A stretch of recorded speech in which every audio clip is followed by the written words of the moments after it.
Muy buenas noches a todos los presentes y a los que nos ven por diferido. Bienvenidos a la tercera web conferencia en la que vamos a hablar sobre cómo construir marcas para nuestro buyer persona. Y para ello vamos a tener en cuenta el concepto de la psicología, los arquetipos de personalidad de Carl Jung y veremos algunas estrategias de marketing que precisan ser eficientes para esta construcción de marcas para nuestros buyer personas.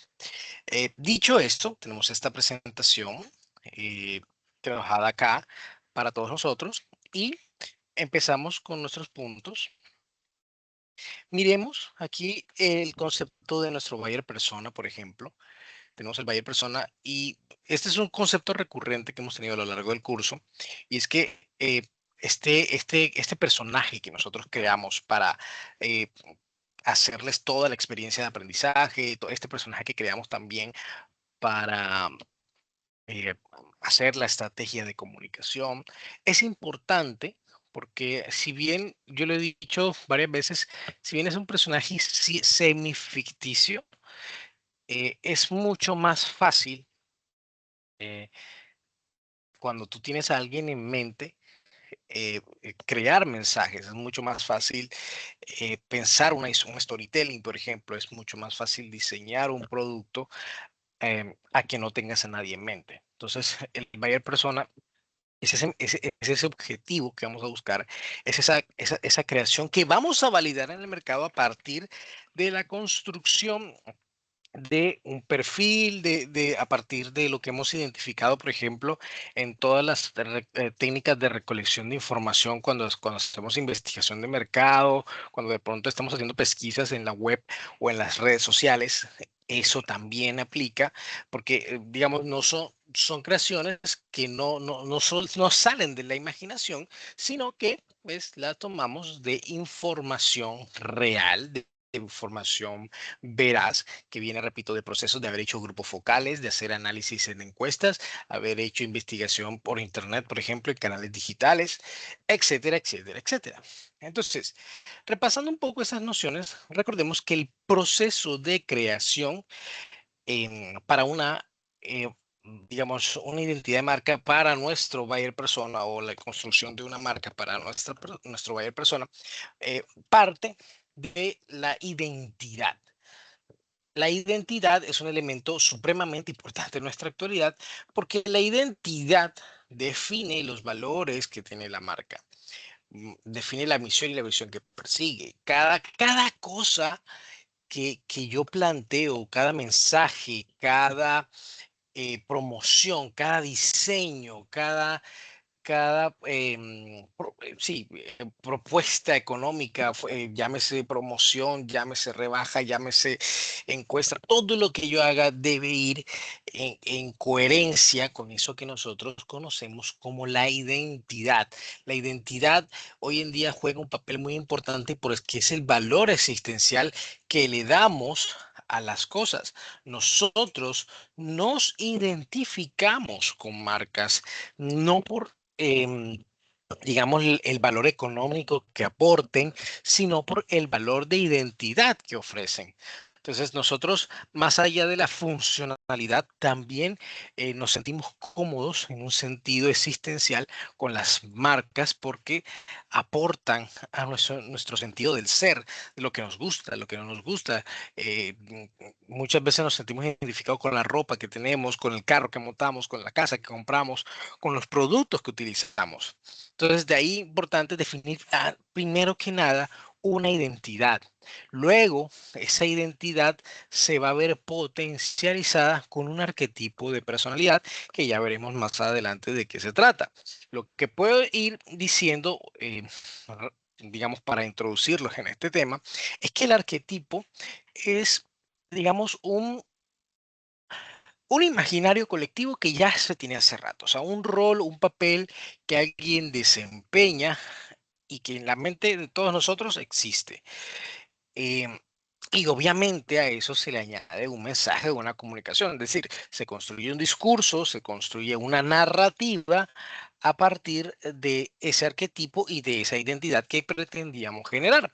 Entonces, pensándolo de esta manera, estoy seguro que todos nosotros por lo menos cuando vemos las películas, cuando miramos al héroe, miramos al villano, miramos al amigo del héroe, vemos siempre un patrón. O sea, ya nosotros sabemos qué esperar de un villano, sabemos qué esperar de un héroe, sabemos qué esperar, por ejemplo, de, de un, de un consejero, sabemos que, digamos, el mejor amigo.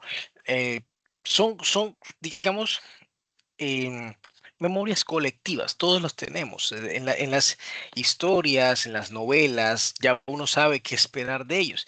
Y es precisamente esos imaginarios que tenemos, esos roles asignados de nuestras memorias colectivas, lo que Carl Jung, un psicoanalista, determinó y lo definió como un arquetipo de personalidad. Y resulta que él dijo que habían 12 arquetipos de personalidad, es decir, 12 roles que se adaptan a las diferentes historias narrativas que existen hoy en día en la actualidad. Y este modelo es muy importante porque este modelo existe em, luego de haber analizado eh, la literatura universal, el arte, eh, y posteriormente eh, estos principios se aplicaron en el cine, en la escritura. Hoy en día cuando desarrollamos marketing, desarrollamos esta técnica de los arquetipos para la realización audiovisual, para contar historias, para la creación de marcas, que este es el caso. Entonces, este es, digamos, un enfoque bastante amplio y muy utilizado, repito, por las compañías y las grandes marcas. Vamos a ver de qué se tratan estos arquetipos. Lo primero que vamos a notar es que hay una multiplicidad de ellos, son 12, y cada marca se suele acoger a alguno de ellos o puede hacer algún tipo de combinación con ellos. Entonces, por ejemplo, está el arquetipo del inocente. Entonces, el arquetipo del inocente, el personaje inocente de cualquier historia, es alguien que siempre está feliz, busca felicidad, es puro y todo lo vea con buenos ojos, con optimismo, con las cosas que van a salir bien. Y una marca que puede emular eso perfectamente es la marca de Coca-Cola. Sus mensajes de Navidad, por ejemplo, o con los osos polares, son muy felices, son muy familiares, nos agrada, nos da tranquilidad y ese es un arquetipo del inocente. Pero el inocente no necesariamente es el héroe y por eso existe el siguiente arquetipo. El arquetipo del héroe es esa persona que actúa con mucho valor, que es capaz de lograr cosas importantes, que supera desafíos. Y por ejemplo, Nike es una marca que trabaja mucho con esa idea. Fíjate cuando dice, hazlo, tú puedes hacerlo, just do it. eh, te anima, te impulsa a que vayas a correr, a que hagas ejercicio, a que te superes en la meta o cuando estás, por ejemplo, practicando algún deporte y algo es muy difícil, entonces te impulsan, te emocionan. Entonces, todo ese contenido que ellos trabajan a nivel de marca está amarrado a un arquetipo de ser un héroe, el emular al héroe. ¿Ok? También tenemos el arquetipo del sabio cuando uno busca la verdad, esa persona que te termina enseñando, que tiene información y para una de las marcas que emula esto a la perfección es Google.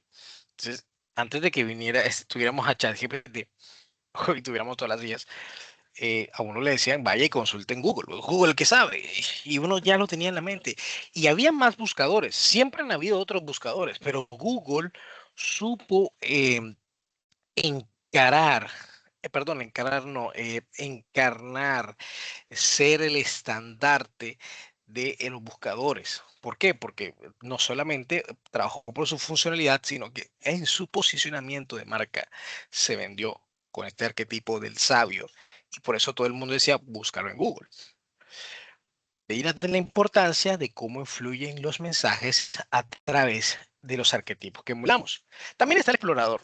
que es la necesidad de libertad, tener nuevos horizontes y cosas que, bueno, a muchas personas les agrada. Entonces ahí tenemos The North Face, que también emula eso, libertad, no amarrarse a algo, sino siempre conocer cosas nuevas. Hay uno que se parece mucho, que es el número 5, que es el forajido, que son los harlistas.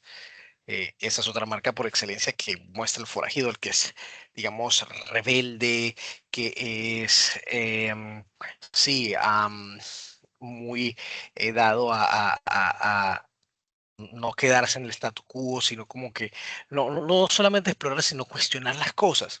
Entonces los jarlistas tienen ese feeling, esas vibras. Entonces muchas marcas se construyen a partir de eso. Disney, por ejemplo, emula otra cosa diferente.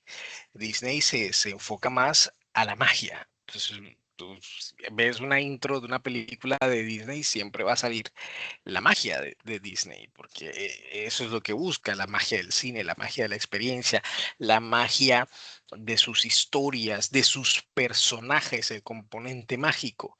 Entonces, muy importante porque Disney, si suelta ese arquetipo, entra a mutar a otra cosa y luego literalmente se convierte en otro asunto. Y eso no es algo necesariamente malo, porque pues, las marcas también se van renovando, se van transformando, pero eso afecta la percepción del arquetipo y la audiencia, los clientes que tengas.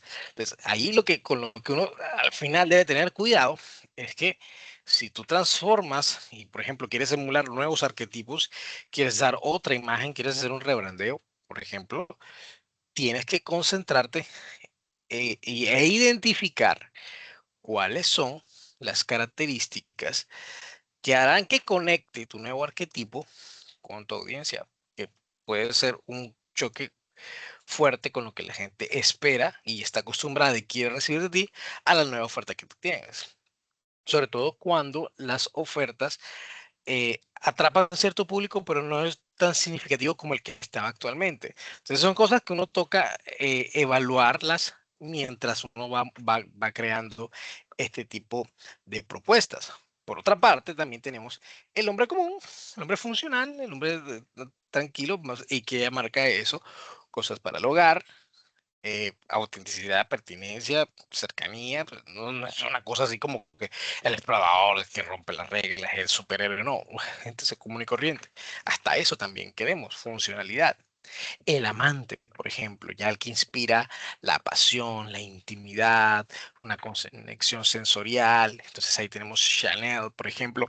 Y fíjate que, bueno, no nos vayamos tan lejos, perdón.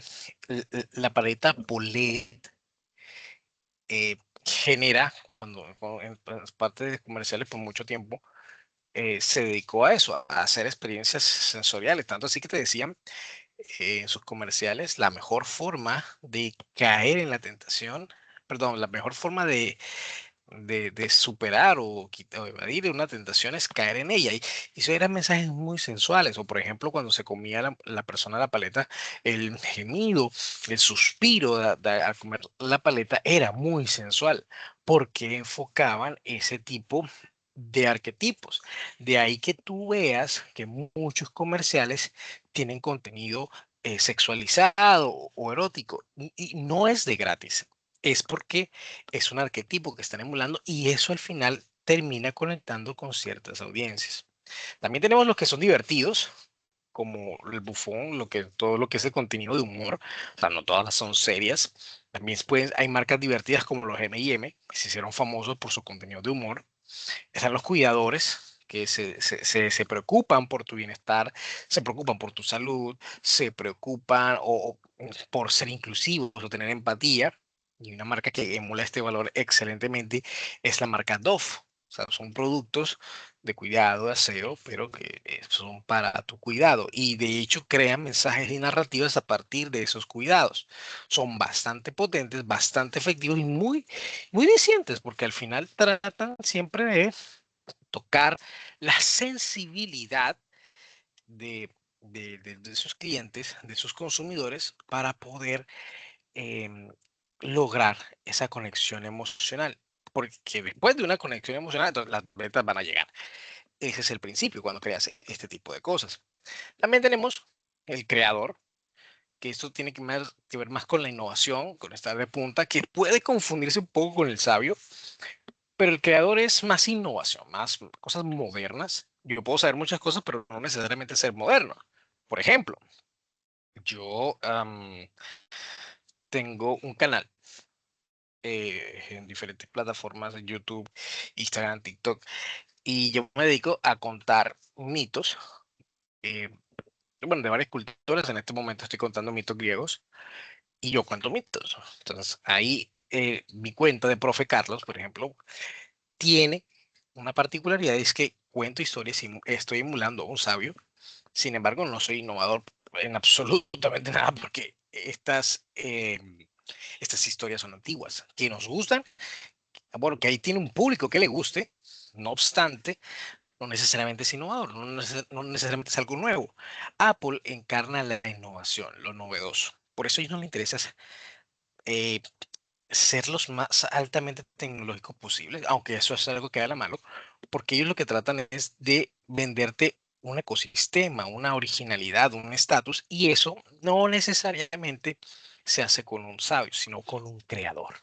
Y esa es la lógica que se utiliza en este arquetipo de marca. Y luego finalmente tenemos los que emulan el estatus. Entonces, a esto es un arquetipo denominado el gobernante, o sea, alguien que es líder, que quiere manifestar autoridad, que quiere mostrar liderazgo, y al mostrar estas cosas, pues impone un estilo de vida. Marcas de lujo, como por ejemplo Rolex, emulan perfectamente el arquetipo del gobernante, alguien con autoridad, alguien que usa un Rolex no es un pintado en la pared, alguien que usa un Rolex no es una persona que coge un bus, por ejemplo. Es una persona que probablemente tenga un carro de lujo, o que tenga un tremendo apartamento, o que tenga una pareja muy hermosa, o que sea pues, de mucha importancia en la sociedad. Y por eso muchos aspiran a eso. Y cuando los contenidos se hacen de forma aspiracional. Es decir, que de pronto tú ahora no lo puedes comprar, no lo puedes obtener, pero eventualmente si llegas a estar bien, sabes que te espera un tipo de producto de ese estilo. Ahora, esta es una herramienta ampliamente utilizada, repito, para narrativas, para campañas de marketing, para la ideación de una marca, dar esa potencia, esa identidad. Nosotros eso le ayuda a uno a crear el personaje pensando en el buyer persona. Sin embargo, esta no es la única teoría que nos va a aportar el psicoanálisis. Vamos a encontrarnos también con nuestro amigo Sigmund Freud y su teoría del yo, el superyo y el ello.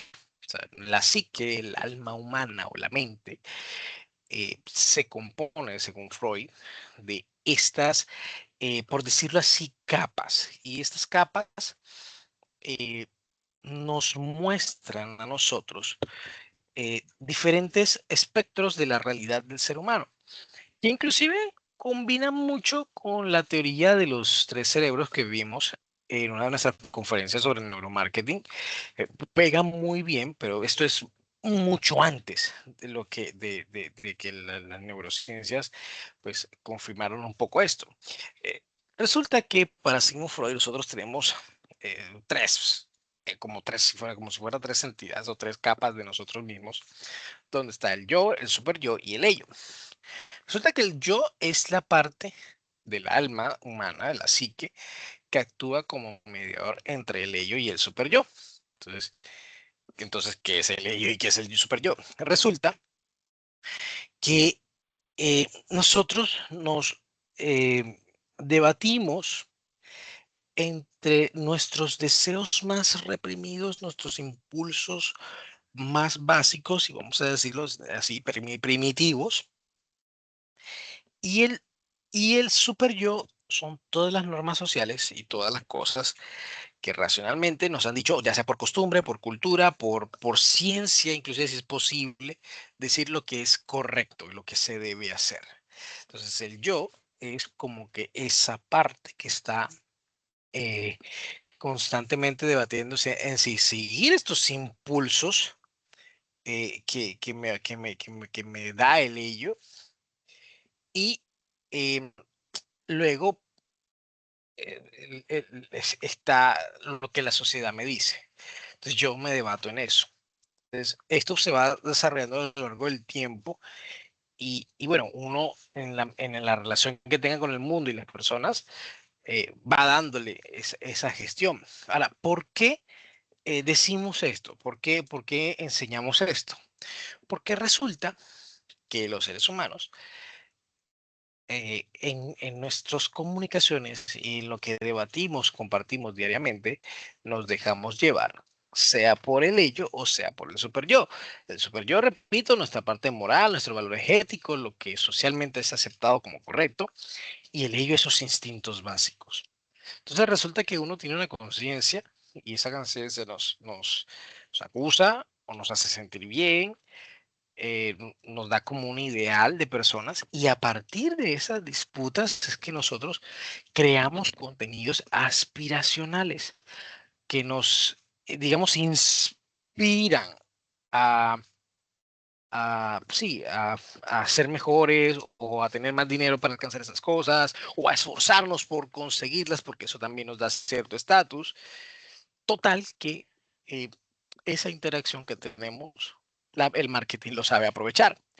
Y resulta que dos formas de impulsar el ello, que es ese impulso primitivo, que es lo que dirían las neurociencias como el cerebro reptiliano, nos debatimos entre dos figuras mitológicas, que es el Eros y el Tánatos. Es decir, Eros es el instinto de la vida, obviamente incluye la parte sexual, pero no solamente se limita a eso, no quiero que lo piensen de esa forma, no lo reduzcan a eso, pensemos en el amor, el cuidado, la creatividad, las cosas bonitas de la vida en términos generales. Y está el Tánatos, que es la muerte, que es lo que significa Tánatos, pero está también la agresión, la destrucción, el comportamiento autodestructivo. Y tú dirás, profe, pero ¿por qué haríamos eso? Bueno, pensemos, por ejemplo, en el alcohol, pensemos, por ejemplo, en el cigarrillo, que claramente son cosas que atentan contra la salud. De hecho, están puestos ahí que atentan con la salud. O los productos con azúcar, digamos, no vayamos algo tan lejos. Productos azucarados, nos encanta consumir azúcar, aunque el azúcar nos hace daños y hace parte de algo que es evidentemente malo, pero nos agrada porque nos hace sentir bien y hay como un sentido desde el peligro, esa autogratificación que genera psicológicamente ese peligro y lo usamos. Mismo principio aplica con los deportes extremos. Lanzarse de un paracaídas, por ejemplo, ir a altas velocidades en un vehículo que pues, si te estrellas te matas, pero eso genera cierta emoción. Entonces, fíjate, eso está ahí, hace parte de nosotros. Y gracias a eso es que podemos construir cosas nuevas dentro de esa naturaleza autodestructiva o también eh, de esa conservación de las cosas hermosas. Ahí hay muchas cosas que decir. Entonces, pueden ser polémicas muchas veces las campañas de marketing pensadas para tocar esos puntos oscuros o para tocar los que son muy bonitos. Entonces, si vamos combinando estos elementos, podemos encontrar insumos para poder crear mensajes de impacto, productos de impacto, campañas de alto impacto, porque todo esto radica siempre es que podamos conectar. Ahora, hay otras teorías que son bastante útiles y algunas las hemos tratado a lo largo del curso, como la teoría de la motivación. Hemos hablado de la obra Maslow y la pirámide de necesidades en otros espacios. Las necesidades de McClellan, por ejemplo, de logro, de poder, de afiliación, son motivaciones o elementos que nos impulsan a esforzarnos para comprar y hacer algo. Eso hace parte también de una creación de identidad. Pero no solamente la cosa se queda ahí, porque cuando tú estás ideando, pensando en el sentido o la identidad de una marca, entonces hay elementos como el color, los colores que vas a usar, aparte del arquetipo. Y resulta que también existen teorías del color. También existe algo que se llama el branding emocional, que es conectar a los consumidores con historias o experiencias que generen un impacto psicológico, generen una conexión con la que las personas se emocionen. Y digamos, cuando se emocionan, llegan a ese punto de fidelizarse, porque la marca ya dejó de cubrir solamente una necesidad de un producto funcional a satisfacer cosas del orden emocional, inclusive del orden mismo de la existencia, o sea, sentidos existenciales. Ahora, repasemos un poco, por ejemplo, la teoría del color, que eso no lo hemos abordado tan abiertamente como por ejemplo, el estudio de la motivación, pero podemos decir que del color eh, se desprende eh, cierta psicología, es decir, ciertas sensaciones y asociaciones emocionales que la tenemos con el color y que también pueden ir modificándose o adaptándose dependiendo del contexto cultural en el que estés. Porque, por ejemplo, uno que son muy comunes, el luto para nosotros se asocia con lo negro. Es normal ver personas de negro en un funeral. Sin embargo, si tú vas a Japón, el luto allá es de blanco. Cosas que pueden ir como modificando un poco, pero digamos que estando en Occidente, y en los consensos de lo que la psicología del color nos muestra entre nosotros, tenemos esta paleta que podemos verla y vamos a ver las diferentes sensaciones que pueden inspirar los colores. Por ejemplo, el rojo emula energía, urgencia, acción. El azul, confianza, calma, profesionalismo. Y por eso muchas cosas corporativas son azules. O muestra seguridad. Entonces, tú, por ejemplo, software que sea de seguridad, casi siempre tiene algo azul, porque ese es un color que ya está asociado con eso. El amarillo, entonces ya es un color más alegre, entonces más creativo, más cercano, más de prestar atención, y si lo estás combinando con el rojo, entonces puede ser una alerta. El verde, entonces el verde ya es equilibrio, frescura, crecimiento. Una de las cosas interesantes de la teoría del color es que eh, los colores que más se quedan en la retina de las personas son el rojo y el verde. Por eso Freddy Krueger, el personaje de cine, tiene un suéter rojo y verde, porque queda más grabado. Por eso los semáforos son rojo y verde y el amarillo está como para avisar, porque son colores que se quedan mucho en el ojo, los que más se retienen. Naranja, entonces entusiasmo, dinamismo, amabilidad, y también se puede complementar con el tema de la creatividad, es muy utilizado. Fíjate que aquí en Colombia tenemos la economía naranja, que son industrias creativas. Ese naranja no va porque sí, es porque es dinámico. El morado, entonces el morado ya es algo más de estatus, más de misterio, más de sofisticación. Hay muchas campañas que son moradas y pues tienen como ese tinte de ser de élite, por ejemplo. Está el negro, que ya lo hemos dicho. El negro es un color muy utilizado para demostrar poder, para mostrar elegancia, autoridad, exclusividad. Fíjate, por ejemplo, la Black Card. La Black Card está mostrando estatus, porque ese es, digamos, lo que excede al dorado, por ejemplo. Tú cuando tienes las tarjetas del Golden pasas al Black y eso da estatus. Y está el blanco, que es la pureza, el orden, la simplicidad. Ahora, amarra eso con lo que estamos hablando de los arquetipos. Entonces, sería extraño, por ejemplo, eh, asociar colores que tienen ya cierta psicología, ciertas sensaciones, con em, arquetipos que no van de la mano. Entonces, normalmente, por ejemplo, un color, eh, por ejemplo, de innovación. Innovación puede ir con naranja, puede ir con morado, o sea, tiene que ir y a veces lo combinan con ciertos verdes, son marcas que van muy por ese lado. Universidades, normalmente, tú las vas asociar con el azul, rojo, verde.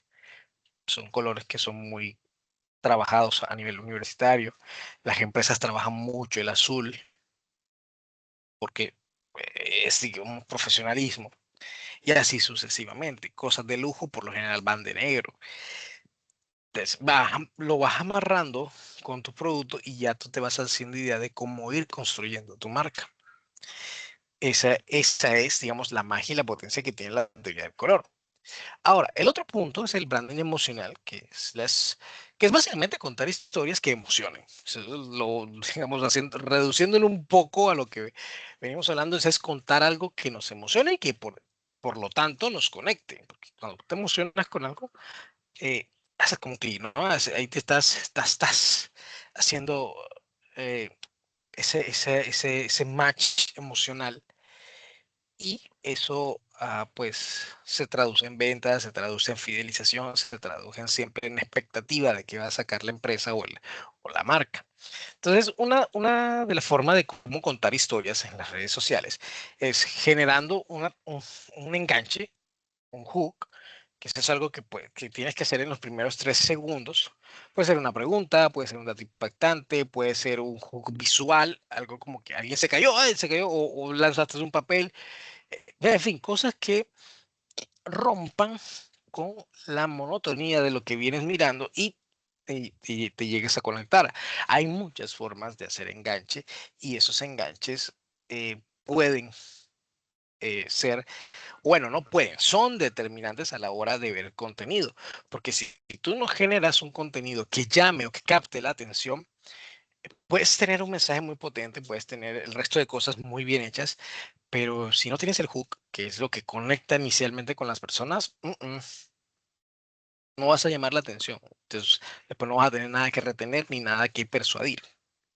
Luego, entonces, está el contexto que ya presentando la situación, con aquello con lo que la gente se va a identificar, y eso lógicamente tiene un desarrollo, que hay un proceso de transformación, hay un proceso de solución al problema, que es donde tú aterrizas el cuadro, porque resulta que todas las historias al final tienen que ver con alguna situación que hay que resolver. Y esa situación que al final se termina resolviendo debe aterrizar en un llamado a la acción. Entonces, pongamos un ejemplo. Desde el antiguo marketing, uno decía, por ejemplo, usted está cansado de vivir de esta manera, está cansado de usar cierta ropa, le tenemos la ropa. Y entonces ya pasaste del hook, pasaste al contexto, y entonces empiezas a presentar todos los beneficios del producto y entonces estás haciendo el desarrollo y muestras a alguien feliz, muestras un testimonio y al final, cuando la persona ya contó todo, que es parte de resolución, luego te dicen call to action, bueno, llama ya y obtén un descuento, llama ya y te regalamos aquello, llama ya, llamados a la acción. O sea, un mensaje no puede eh, aterrizar en la mera resolución del conflicto. Tiene que haber un llamado a la acción. Ahora, el llamado a la acción no necesariamente es ven y compra, sino suscríbete, compártenos, escríbenos. No, repito, no necesariamente tiene que decir ven y compra, pero sí tiene que haber alguna opción. O sea, ¿por qué? Porque necesitamos ver el impacto. Al menos un comentario o algo así. Suscríbete, pregunta por esto, compárteselo a tu amigo. Todas esas call to action son llamados que son importantes, son necesarios. Porque si no hay, pues la persona se entretuvo, pasó un momento chévere, pero no pudo. Ahora, en el marketing digital, por ejemplo, eh, estas situaciones del contexto, el desarrollo y la resolución se pueden ir dramatizando. Algunas se hacen con humor, a veces otros van contando toda una historia y hacen un corte abrupto y te muestran algo diferente. Ya veremos en el próximo encuentro algunas estructuras para contar estas historias y esto es muy importante saberlo porque cuando construimos historias estamos entreteniendo a las personas, pero al mismo tiempo vamos a estar atendiendo. Entonces, es importante que al contar historias la gente se identifique contigo y eso también requiere de que tu arquetipo de personalidad cobre vida. Por eso yo les decía que el arquetipo de personalidad está inmerso en el cine. está inmerso en el marketing, está inmerso en las narrativas, en los que escriben novelas, en los que escriben cómics, todo lo que tenga que ver con contar algo, una historia, obligatoriamente debe pasar por esto. Realizadores audiovisuales lo hacen, comunicadores lo hacen, psicólogos lo hacen, marqueteros lo hacen, que somos nosotros. Entonces es importante tener eso muy presente, contar una historia con estos elementos que hemos venido desarrollando en clase. Ahora, las campañas modernas con arquetipos, eh, cuando aterrizan esto a su cliente ideal, pueden generar mensajes mucho más auténticos. El storytelling va a conectar con las personas y te puedo decir que el 78% de las personas que utilizan los arquetipos eficientemente, esos storytelling, tienen mayor engagement. Y el engagement es estar conectado todo el tiempo. Haz la prueba. Tú ves, por ejemplo, cuentas en Instagram o en TikTok que siempre tienen el mismo contenido. O sea, no es que muestre algo diferente en cuanto al formato. Si son humor, no se van a salir del humor. Si las formas creativas pueden variar, pero al final todo cumplen un mismo propósito o es un mismo tipo de contenido. Y esas personas son gente que han podido consolidar su arquetipo de personalidad en su marca y han sabido explotarlo y por eso se vuelven más virales. En cambio, puede ser que tú arranques y empieces a probar un mensaje, otra cosa, este de aquí, y varias tendencias y puede que no llegues ni a ser viral, porque resulta que el algoritmo empieza a identificar también ese tipo, cuál es su contenido, qué es lo que tú das. Entonces, si él no te ubica en una línea, en algún tipo de contenido específico, con un tipo de audiencia específica, le va a costar trabajo hacer recomendaciones. Entonces, difícilmente va a llegar a ti audiencia. Por eso hoy en las redes sociales se habla mucho de la hipersegmentación. Entonces, siempre apuntar a lo mismo, hacerlo diferente, variado, pero siempre ir a lo mismo. Y es uno de los enfoques que encontramos hoy en día en el marketing actual, que es pues, mediado por los medios digitales. Entonces, repasando un poco en cuanto al paso a paso, lo primero es definir nuestro buyer persona.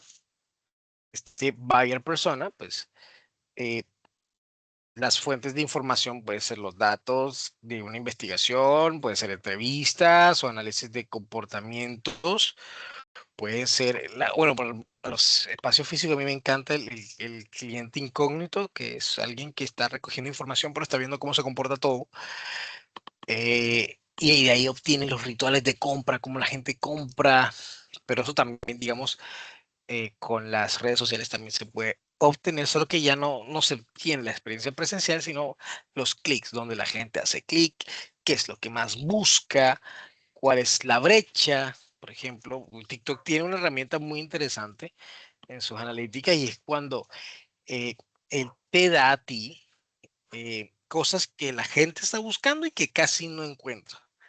Esa es una forma muy interesante. Entonces, de ahí donde se van creando las tendencias. Entonces, hay mucha gente que vende por TikTok, por ejemplo, y trata de apuntar a todo para poder hacerse viral. Y una forma de poder ubicar, porque no es algo necesariamente malo, es a través de esas brechas. Entonces, tú empiezas a publicar con las tendencias y cosas pueden ir pasando. Ahora, después de haber definido ese buyer persona, entonces tú puedes definir también tu arquetipo de personalidad.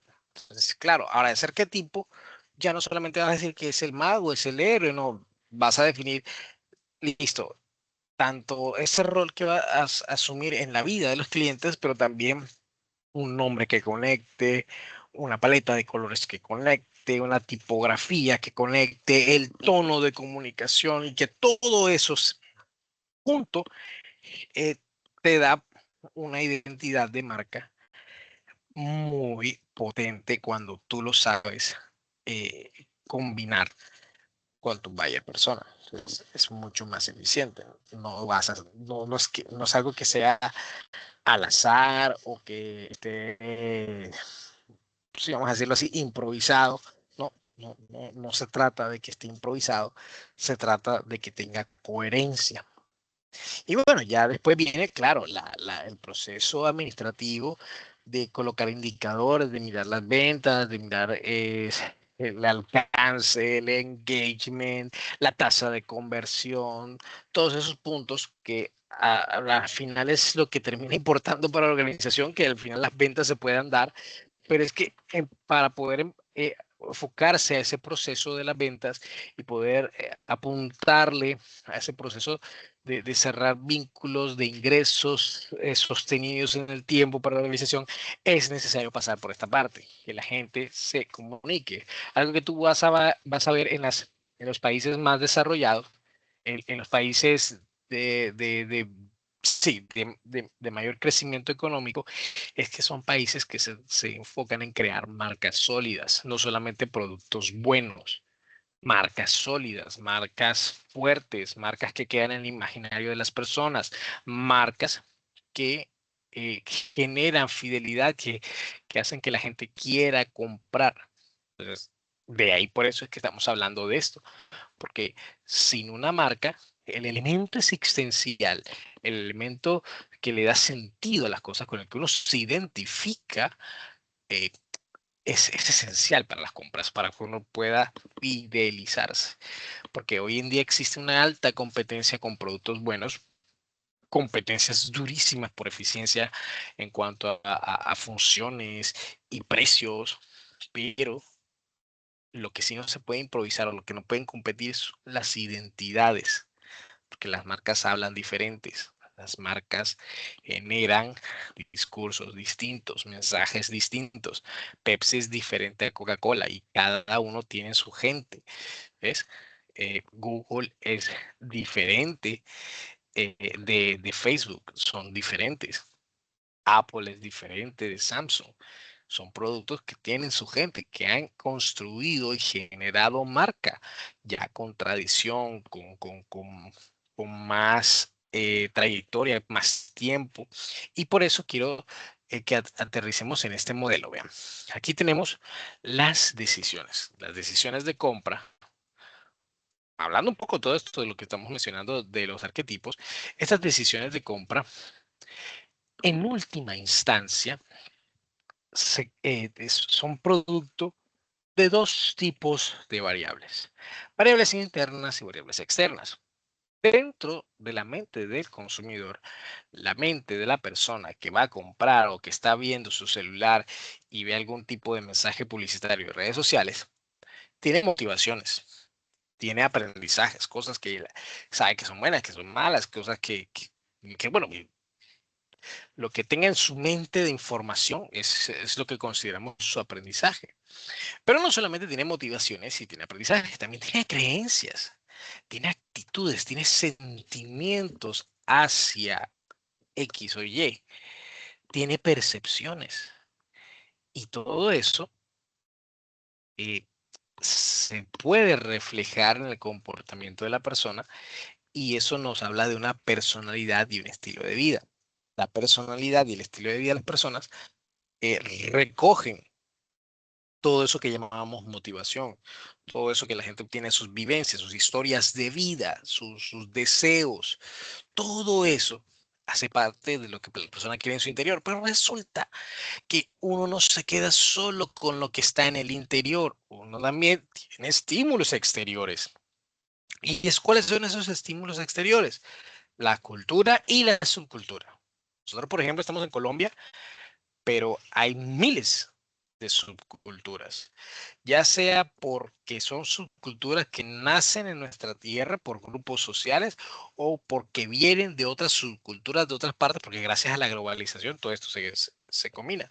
Por ejemplo, se puso de moda el tema, los Terians. Los Terians no son algo que es colombiano, es un fenómeno, no es, de por sí la palabra Terian ya no te está hablando de algo en español, pero sí, hay muchas personas que llegan a identificarse con eso por la potencia que tienen. Entonces, culturas y subculturas. O como por ejemplo el ser costeño. Entonces, lo que viven en la costa se identifican con cierto tipo de idiosincrasia que no todo el mundo se conecta con ellas. Pero eso también moldea mi percepción de la realidad, moldea mis percepciones, moldea mis preferencias, moldea mis creencias, moldea el tipo de música, por ejemplo, que yo escucho, la forma en cómo me voy a vestir.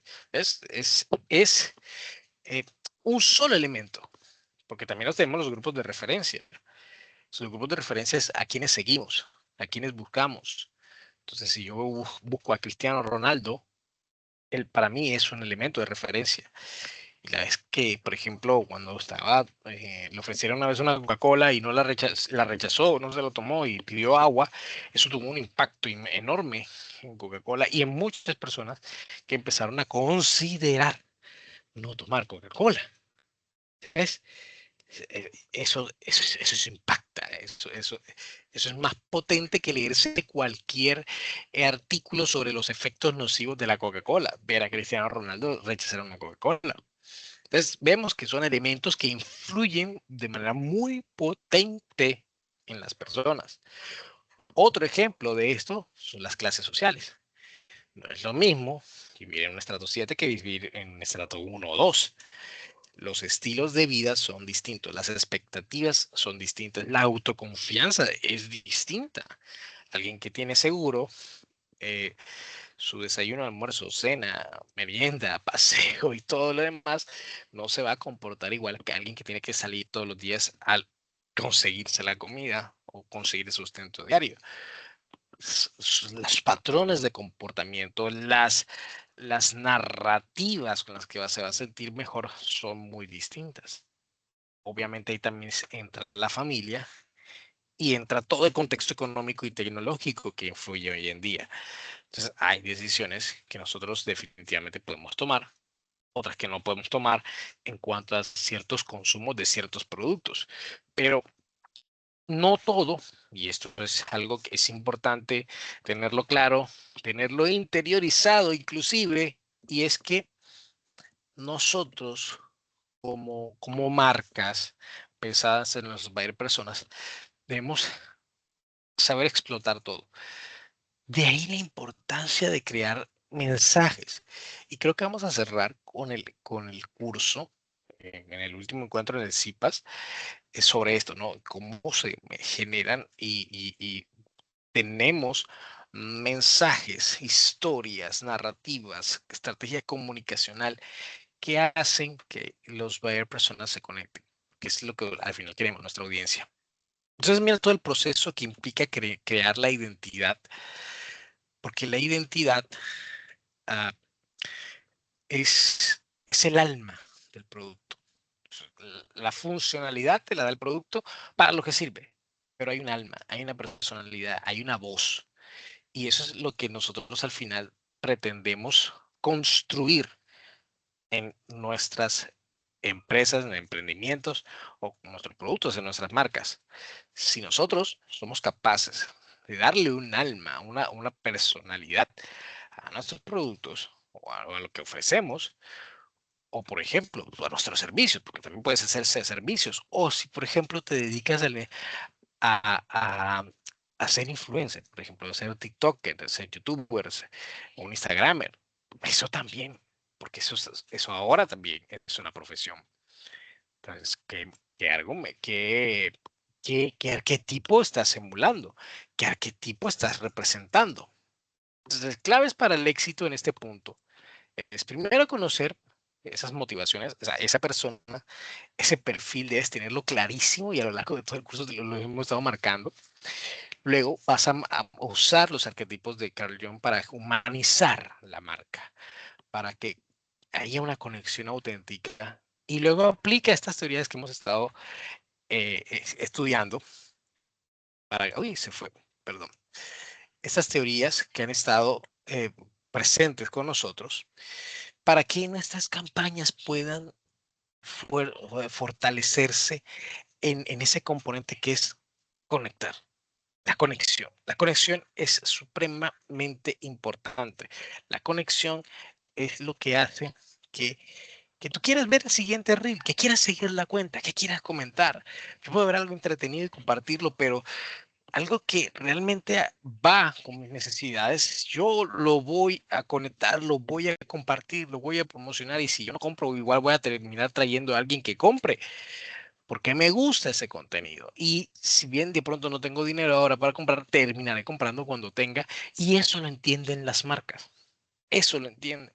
Crear valor emocional en las personas. Nosotros somos los que nos emocionamos y por lo tanto hay una frase muy chévere que dices, yo soy lo que compro.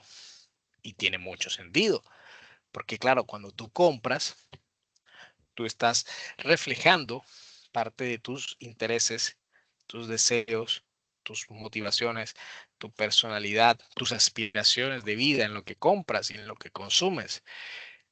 Entonces, desde ahí la responsabilidad que tenemos como marca de poder impactar positivamente en un mercado que está buscando eso, valor existencial en lo que tienen.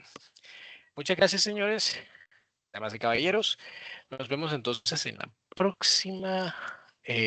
Bueno, el próximo encuentro será el tercer CIPAS.